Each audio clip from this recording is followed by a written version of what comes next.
A six for Jasprit Bumrah in the first ODI, a six for Reece Topley in the second, that allows England to level the series at Lord's. Their score of 246, you thought India would chase down.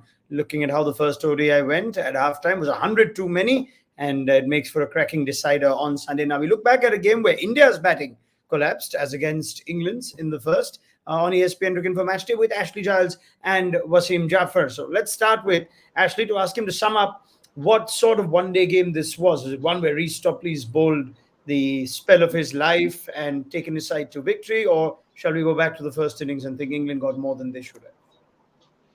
Well, two interesting affairs, really. The first, both of them quite easy wins, firstly for India, then for England.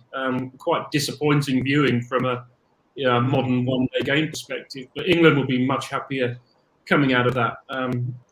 Over the moon for Reece Topley. He's had a lot of injury problems over the years, with his back particularly. So to come away with 6 for 24 is brilliant for him at the home of cricket.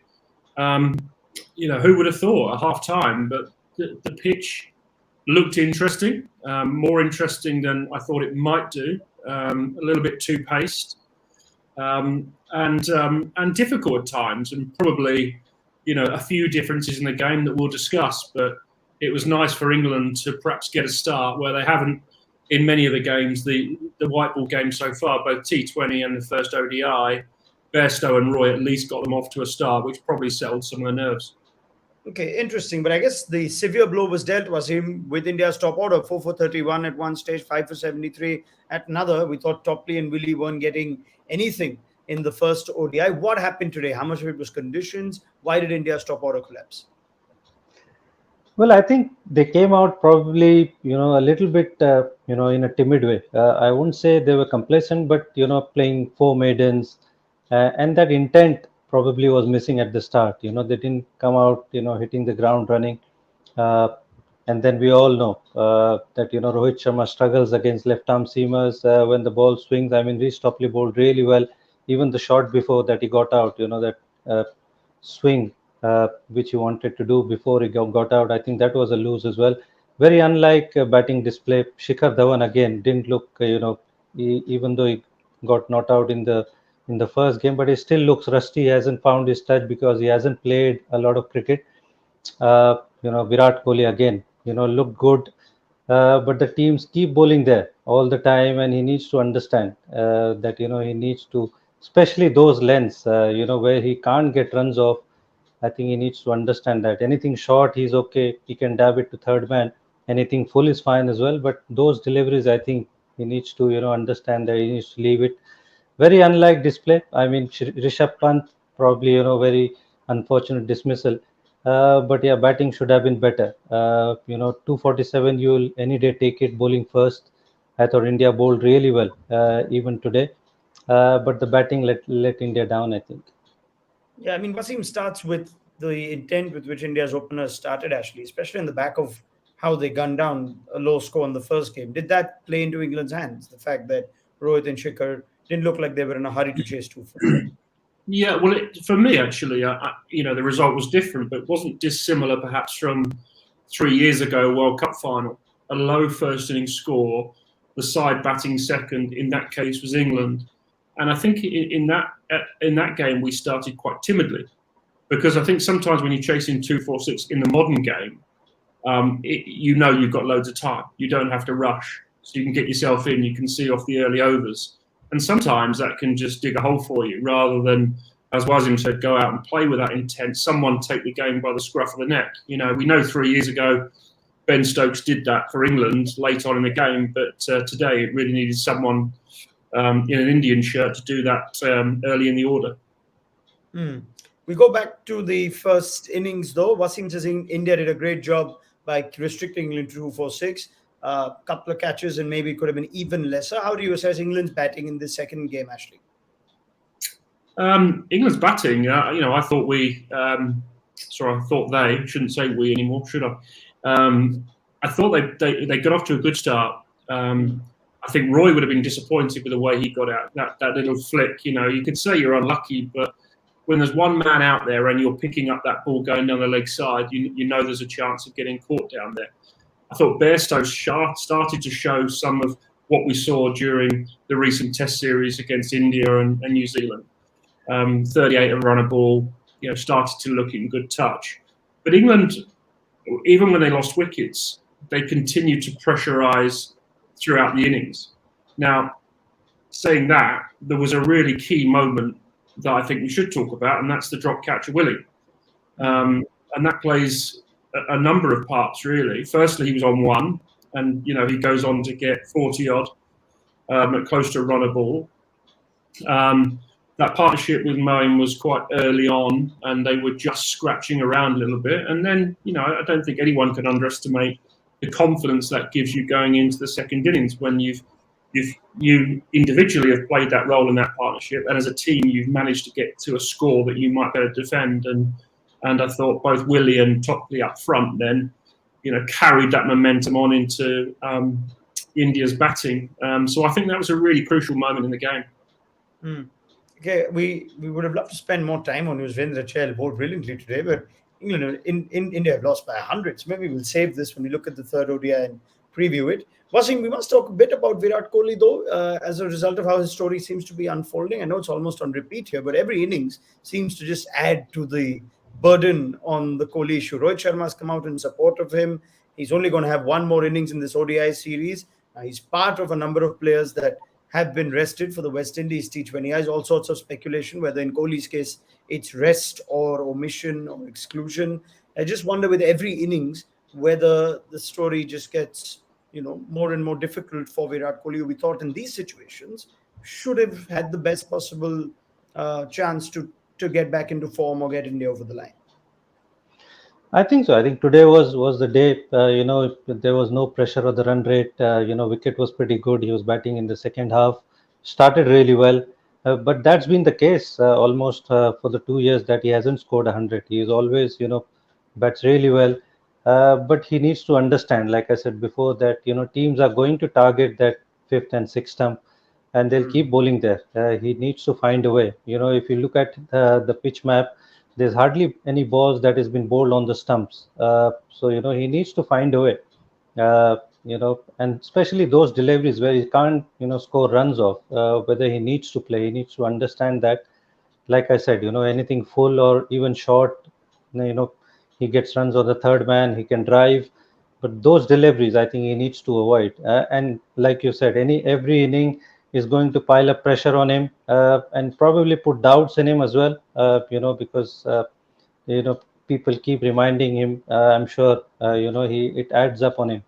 I think he would have, if he had played continuously, now he's going to get another break. If he had played those T20 series, or he would have been in touch. But I don't know if this break will help him. I think he's going to get another break. So I don't know. Probably one-day cricket is probably his best chance to come into form because he gets more time. T20 obviously he needs to get that strike rate up and takes more risk. But I think the next inning again will be very, very crucial for him. I think it's a fascinating story, isn't it, Ashley? In a scenario as well, Indian cricket has to contend with. This is an all-time great who is clearly out of form. Then there comes the issue of having to balance workload and manage workload, and all the chat around the T20 World Cup. I just wonder how you would handle this, or how you'd fix this. We went through an entire IPL with a number of experts and voices saying maybe Kohli needs a break. Now he seems to be not getting the runs. Would you suggest that playing more and more is his best chance of getting back to form? Does a break help Kohli at such a time? How do you handle such a situation? Well, look, firstly, there's only so much noise each time Kohli fails because of the player he is and the record he has. Everyone knows what he's capable of. He's clearly struggling right now. He's taking a break from that West Indies series, as we're discussing, and I think it's the right thing. The schedules currently are, pretty crazy for most teams in the world, and particularly for some of the bigger sides is perhaps the wrong term, but India, England, particularly. So I think it's good management. Roger Abid's obviously a very, very bright individual, and you've got to look after your best players. And I know the argument will come up about the IPL, et cetera, but really we've got to accept nowadays that the IPL is part of the calendar. And you're never sure when some of these players are going to need a break. Right now, it looks like Kohli needs a break, and you want him firing, fresh, ready to go when that World Cup comes around. You don't forget to bat, but sometimes, it's not just the bit about being on the field. You're around this circus, if you like, that is cricket. The pressure's always on someone like Kohli, and we've had it lucky as England, but the pressure that Indian players must be on all the time, I think it's the right move. Get him out of there and get him some rest. Do you share Wasim's view that ODI cricket may be his best chance to come to form? And in that case, perhaps India missed a trick by not keeping him part of the ODI series. Maybe this is his preferred format. Would you ever talk to a player and ask him, pick a format that you're most comfortable with, and that'll probably be your best route back to form? Well, look, Wasim will know him better than I will, but I would have thought there's good comms with Kohli anyway, or between Kohli and the selectors and the head coach. So I would have hoped those conversations have been had. If they have, clearly Kohli wants a break. And as I say, I think that's the right move. I think these players, as I said, he didn't forget how to bat. He could come back in any form and just hit the ground running because he's that sort of player. But right now, it looks very much to me, just watching him operate, that we're not seeing the best Virat Kohli, and therefore he should get out of that environment and take a break. All right. While we are on that subject, Wasim, the squad, of course, for the West Indies T20 as was announced today. If I could get just a quick comment on you. One thing was Kohli's omission. We have expected some players to get rested, but a return for R. Ashwin in the absence of Yuzvendra Chahal is the next, you'd say, big call that India have made. So Ashwin is still clearly a part of India's T20 World Cup plans? I think so. I think if he's picked, then I'm sure he's part of that. He's a very good, wily old fox, you can call him.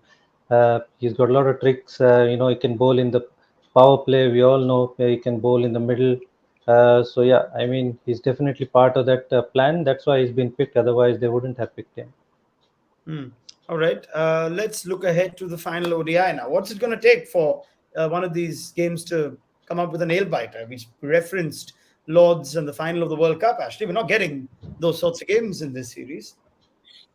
Well, they're going to Old Trafford for the final game, and that should be a belting pitch, I would have thought, with the weather that's around. It may even be quite dry, so it may suit the spin bowlers, but pitches up there in one-day cricket are generally very good. The crowd will be mad, so it should be a great game to look forward to, and let's all hope it's a real nail-biter. Any changes that you'd like to see, Wasim, from an Indian point of view? Unlikely, you'd think, but would you like to see them play differently than what we saw in the second ODI, especially if they are to chase that sort of score?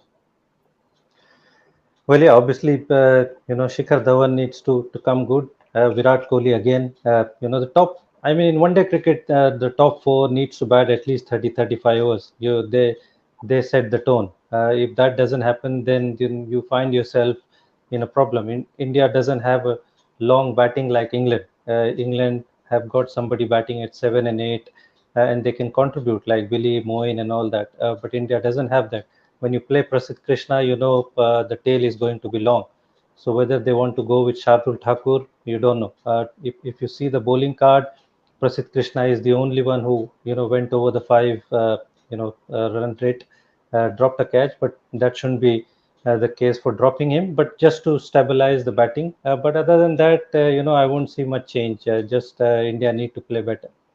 All right. On that point, Ashley, do you see this as India's most balanced side? We know what Shardul Thakur offers, but Prasidh Krishna is an attacking, outright wicket-taking option. He's not quite had the start he would have liked in this series. Are India better off getting someone like Shardul for a decider? Look, I think the side this match looked perfectly fine. There weren't too many worries in the first match. I do think of the two seam attacks in this match, and looking at them as a whole, England performed better as a unit than India did. We can look at the batting, yes, and India didn't bat very well at the top of the order, but I thought the whole unit of England bowled much better as a team this game. But it's one match.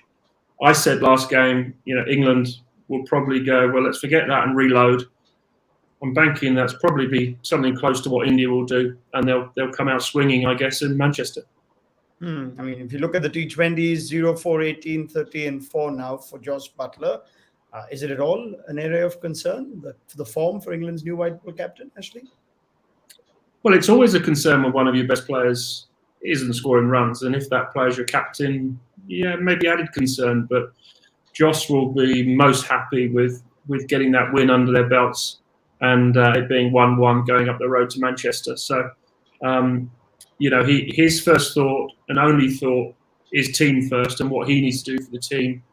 So, he's going back to his home ground on a good pitch. You wouldn't bet against Jos Buttler having his day at Manchester. Yuzvendra Chahal, word on him, Wasim. We saw the best of Chahal even in that second ODI. It's clearly a bowler now who's adapting quite nicely from T20 to one day. Just seems to be bowling at his best. Yeah, I think he bowled really well. He's getting that loop back. He's bowling a little slower in the air. He's attacking the stumps, and when the batters go after him, he bowls wide. We all know that he throws that slow delivery wide outside off stump. But I think he got the line right, and he got the loop right, which he got everyone out sweeping, which goes on to show that he's getting that loop right. He beat the batsman in that flight. So I thought he bowled really well. Since that South Africa T20 first T20, I thought come into his elements after that. So he's one of the main spinner going forward for India. Are England likely to keep sweeping and reverse sweeping and slop sweeping and paddle sweeping him like we saw in this second ODI, Ashley? I don't think you'll see that stop. I think Stokesy was up to 5 in a row, wasn't he, at one point? I think, but all due respect to Giles, I thought he bowled very well. The variations he bowled, the different speeds, different deliveries, lengths. I thought he had great control, and India relied heavily on him today, and he came good for them. It must be although they've lost today, it's a good day for him. Yeah. Can you pick a winner, gentlemen, for this series? 2 one-sided wins for both teams. So, Ashley, England or India for the decider? I've got to go home, haven't I? So I've got to go home. England. Wasim? I think England will have their tail up, but yeah, I would go with India because I think all round India would be favourites because they've got much better side, provided they perform. All right, let's see if we get a cracker. It surely would make for a more intense conversation on the game. I think we need some injection of intensity in these one-day analysis. So we shall get that from Ashley Giles and Wasim Jaffer after we get that from the two teams. So it's on them at Manchester. See you then on ESPN Cricket for Match Day on Sunday.